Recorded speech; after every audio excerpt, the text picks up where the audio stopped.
मनोजवं मारुततुल्यवेगं जितेन्द्रियं बुद्धिमतावरिष्ठं वातात्मजं वानरयुतमुख्यं श्रीरामदूतं शरणं प्रपद्ये श्रीरामदूतं शरणं प्रपद्ये।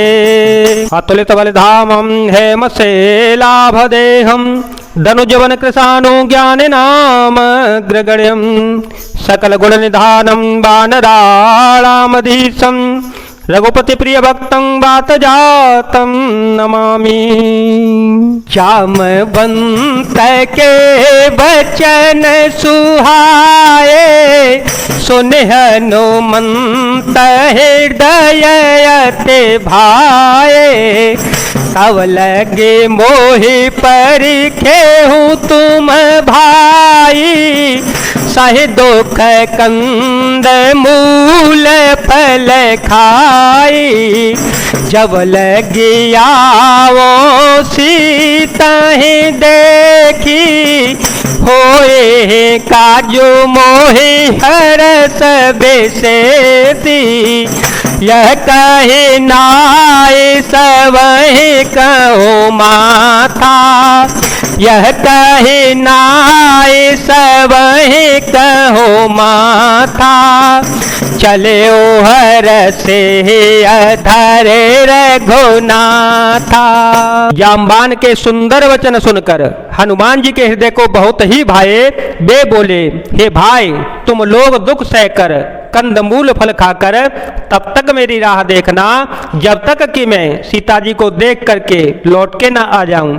काम अवश्य होगा क्योंकि मुझे बहुत ही हर्ष हो रहा है। यह कहकर और सबको मस्तक नवाकर तथा हृदय में श्री रघुनाथ जी को धारण करके हनुमान जी हर्षित होकर चल पड़े। सिंधु तीर एक भूधर सुंदर सिंधु तीर एक भूधर सुंदर कौतुक को दे चढ़े उताओ पर बार बार रघुबीर सभारी बार बार रघुबीर सभारी करके ओ पवन तनय बल भारी जय गेरे चरण दे हनुमंता चले हो तो गा पाताल तुरंता जिमय मोघ रघुपति करबाना यही भांति चले ओ हनुमाना जलनिधि रघुपति दूत बिचारी जलनिधि रघुपति दूत बिचारी ते में ना कहो श्रमहारी मंगल भवन मंगलहारी द्रवहो तो दशरथ अजिर विहारी। समुद्र के तीर पर एक सुंदर पर्वत था। हनुमान जी खेल से ही अनायास ही कूद कर उसके ऊपर जा चढ़े और बार बार श्री रघुवीर जी का स्मरण करके अत्यंत बलवान हनुमान जी उस पर से बड़े वेग से उछले। जिस पर्वत पर हनुमान जी ने पैर रखकर चले थे जिस पर से वे उछले थे वह तुरंत ही पाताल लोक में धस गया। जैसे रघुनाथ जी का अमोघ बाण चलता है उसी तरह हनुमान जी चल पड़े। समुद्र ने उन्हें श्री रघुनाथ जी का दूत समझकर मैनाक पर्वत से कहा कि हे मैनाक तू इनकी थकावट दूर करने वाला हो अर्थात अपने ऊपर इन्हें विश्राम दे दे। हनुमान ते ही परसा कर पुण्य कीन प्रणाम राम काजो के ने बिनो मोहि कहाँ वे साम।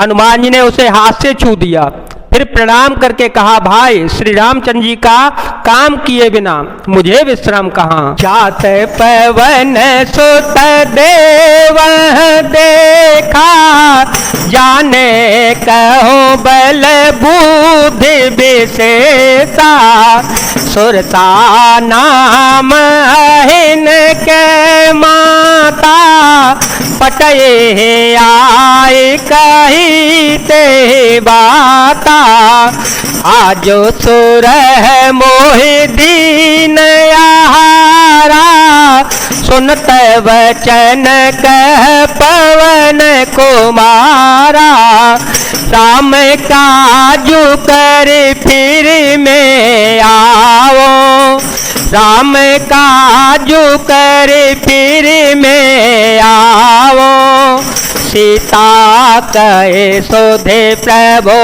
सुनावो, मंगल भवन मंगल हारी, द्रवहो तो दशरथ अजर विहारी।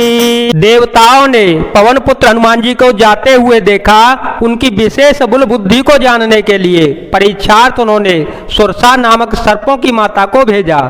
उसने आकर हनुमान जी से यह बात कही कि आज देवताओं ने मुझे भोजन दिया है। यह वचन सुनकर पवन कुमार हनुमान जी ने कहा, श्री राम जी का कार्य करके मैं लौट आऊं और सीता जी की खबर प्रभु को सुना दूं। तब तब बदन पैठी हो आई, तब तब बदन पैठी हो आई, सत्य कहूँ मोहे जान दे माई, कवने हो जतन दे नहीं जाना, कवने हो जतन दे नहीं जाना, ग्रस से न मोहे कहे ओ हनुमाना, जो जन भरे ते ही बदनु पसारा, कपतनो कीन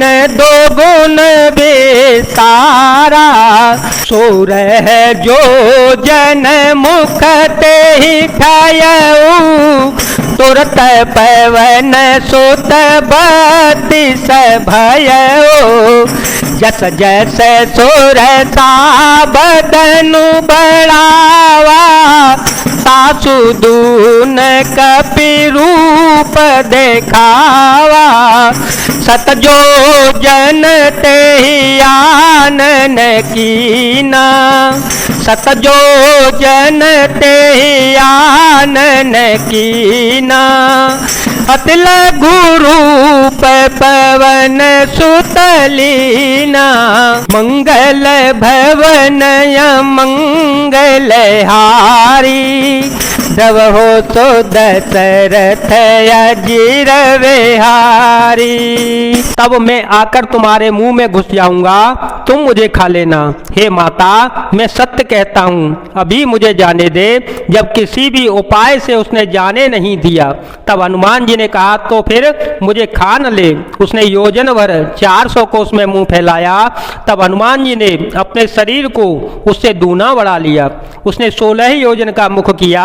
हनुमान जी तुरंत ही 32 योजन के हो गए। जैसे जैसे सुरसा मुख का विस्तार बढ़ाती गई, हनुमान जी उसका दूना रूप दिखलाते गए। उसने 100 योजन 400 कोस का मुख किया। तब हनुमान जी ने बहुत ही छोटा रूप धारण कर लिया। बदन पैठी पुनि बाहिर आवा, बदन पैठी पुनि बाहिर आवा, मांगा विदाता सिरुनावा, मोहि सुर जेहि लागी पठावा, मोहि सुर जेहि लागी पठावा, बुद्ध बल मर मुतोर में पावा। राम सिया राम सिया राम सिया राम, सिया राम जय जय राम। और वे उसके मुख में घुसकर तुरंत फिर बाहर निकल आए और उसे सिर नवाकर विदा मांगने लगे। उसने कहा, मैंने तुम्हारे बुद्धि बल का भेद पा लिया जिसके लिए देवताओं ने मुझे भेजा था। राम काजू सबू करे हूँ तुम बल बुद्धि निधान, आशीष दे गए सो हरसि चले ओ हनुमान। जय जय राम सिया राम सिया राम सिया राम। तुम श्री रामचंद्र जी का सब कार्य करोगे क्योंकि तुम बल बुद्धि के भंडार हो। यह आशीर्वाद देकर वह चली गई। तब हनुमान जी हर्षित होकर चल पड़े। जय जय सिया राम, जय वीर हनुमान जी महाराज, जय भोलेनाथ, जय दीनानाथ, जय शिव शंकर।